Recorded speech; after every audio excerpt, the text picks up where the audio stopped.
कहानी शुरू होती है। खाने के समय दरवाजे के बाहर एक कबूतर खिड़की से टकरा गया। जब एमी आगे जाकर देखती है तो पाती है कि वह कबूतर कहीं गायब हो गया है और खिड़की पर जो दरार थी वो भी पूरी तरह से गायब हो गई है। पीछे मुड़कर जब वह टीवी की ओर देखती है तो उसमें कुछ मिनट पहले का ही दृश्य चल रहा होता है। एमी को संदेह होता है कि क्या वह समय में पीछे चली गई है। वह खिड़की खोलकर खुद को शांत करना चाहती है, लेकिन तभी एक कबूतर अंदर उड़कर आ जाता है। अब एमी को समझ आता है कि उसने भविष्य की घटना पहले ही देख ली थी और अनजाने में कबूतर की जान भी बचा ली। वह यह सब जानने के लिए अस्पताल जाने का फैसला करती है, लेकिन जैसे ही वह मेट्रो में बैठती है एक और डरावनी कल्पना उसके दिमाग में आती है। वह देखती है कि एक लड़की को एक रहस्यमयी व्यक्ति गला घोंटकर मार देता है। वह आदमी एक काली मकड़ी का मास्क पहने हुए है और मेट्रो के डिब्बे में 2 अन्य लड़कियों को भी बेरहमी से मार डालता है। एमी जल्दी से उतरने का फैसला करती है, लेकिन फिर सोचती है कि अगर वह कबूतर को बचा सकती है तो शायद इन लड़कियों को भी बचा सकती है।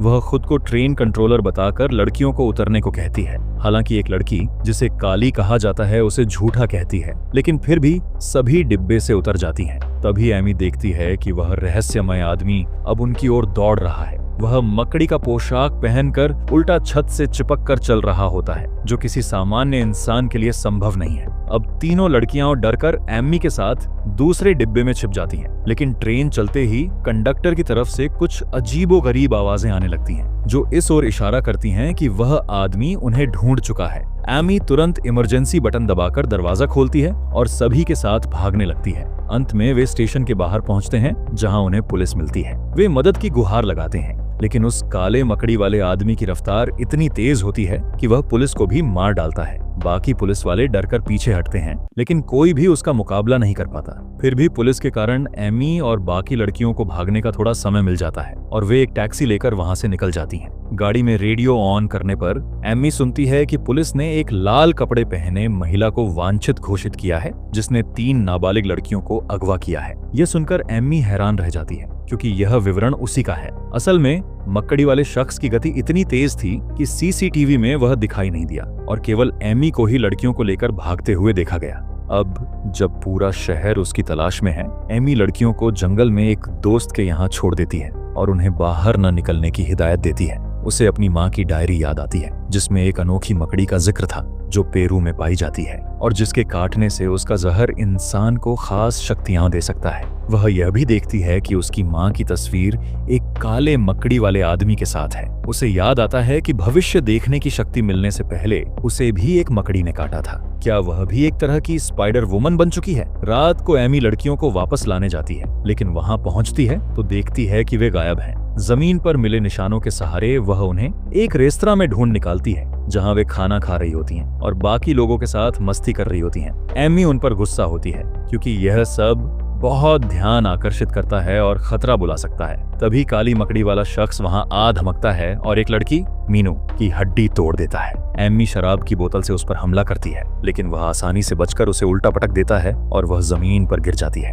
काली भागने की कोशिश करती है, लेकिन वह भी उसकी पकड़ में आ जाती है और वह उसके अंदर जहर छोड़ता है जब तक उसकी सांसें नहीं थम जाती। एमी आखिरी कोशिश में स्टील का धनुष उठाती है, लेकिन तभी उसे होश आता है कि ये सब एक कल्पना थी। वह अभी भी जंगल में ही थी और असल हमला अभी नहीं हुआ था। अब वह सतर्क हो जाती है और अपनी दोस्त मैरी को बुलाकर कार लेकर जल्दी से उस रेस्तरां की ओर निकलती है। वह थोड़ी देर से पहुंचती है, लेकिन इस बार वह कार से काले मकड़ी वाले को टक्कर मारती है और लड़कियों को सुरक्षित बचा लेती है। लेकिन जाते जाते वह मकड़ी वाला एमी की कलाई पकड़ लेता है और अपना जहर उसके शरीर में छोड़ देता है। अब एमी को सिर चकराने लगता है। अगर 2 दिन में इलाज नहीं मिला तो उसकी मौत निश्चित है। वह अपनी माँ की डायरी के अनुसार एक रहस्यमयी मकड़ी को ढूंढने के लिए बियोन नामक स्थान की ओर निकल पड़ती है, जहां उसकी माँ भी गई थी। फोटोज का मिलान करने पर वह वही स्थान ढूंढ लेती है जहां उसकी माँ कभी गई थी। तभी एक रहस्यमय व्यक्ति उसके पीछे आता है और उसकी माँ का नाम लेकर उसे वहां आने का स्वागत करता है। वह कहता है कि एमी की माँ ने उसके लिए कुछ छोड़ा है और वह उसे एक गुफा में ले जाता है। तभी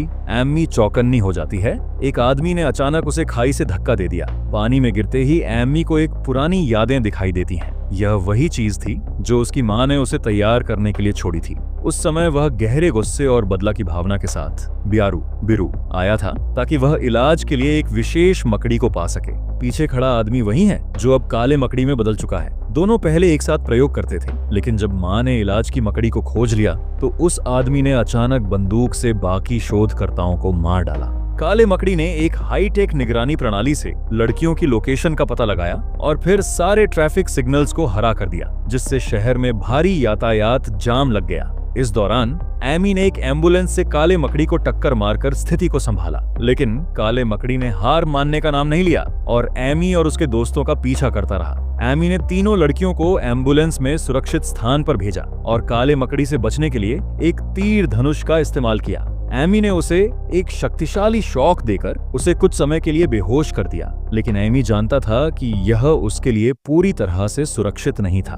गाड़ी चलते चलते अचानक रुक गई क्योंकि उसमें ईंधन खत्म हो गया था। एमी को यह समझने में देर नहीं लगी कि काले मकड़ी का पीछा करने के लिए उसे अपनी पूरी मानसिक शक्ति का इस्तेमाल करना होगा। वह अगले कुछ मिनटों में कई संभावनाओं पर विचार करता है और फिर अपने आसपास की स्थिति का इस्तेमाल करके एक खतरनाक योजना बनाता है। एमी ने पटाखे और फुलझड़ियां जलाकर पूरे इलाके में विस्फोट की स्थिति बनाई ताकि काले मकड़ी को नुकसान पहुंच सके। काले मकड़ी ने उन विस्फोटों से बचने की कोशिश की, लेकिन एमी की भविष्यवाणी की शक्ति ने उसे हर बार बचा लिया। इस दौरान एमी और उसके दोस्त एक सीढ़ी से ऊपर चढ़ गए और उन्हें बचाने के लिए एक हेलीकॉप्टर का समर्थन आया, लेकिन काले मकड़ी ने सब कुछ बर्बाद कर दिया और हेलीकॉप्टर को गिरा दिया। फिर काले मकड़ी ने एमी को पकड़ लिया और लड़कियों बचाने के लिए एमी के दोस्त उनका पीछा करते रहे। एमी की माँ की आवाज उसके मन में गूंजने लगी और उसी क्षण उसका स्पाइडर पावर पूरी तरह से जागृत हो गया। अब वह अपनी क्षमताओं का सही इस्तेमाल करने में सक्षम था। एमी ने अपने शरीर के भूतिया संस्करण बनाए और लड़कियों को सुरक्षित स्थान पर पहुंचाया। काले मकड़ी ने एमी को रोकने की कोशिश की, लेकिन एमी ने उसे एक चाल में फंसाया और उसे फंसा दिया। फिर एमी ने उस पर एक आखिरी हमला किया और उसे अपनी योजना में फंसाकर पूरी तरह से नष्ट कर दिया। अंत में तीनों लड़कियां एमी की देखरेख में बड़ी हुईं और एक नई स्पाइडर हीरो बन गई। वे अब लोगों को बचाने के लिए अपनी शक्तियों का उपयोग करती थीं, ठीक वैसे ही जैसे काले मकड़ी के सपनों में था।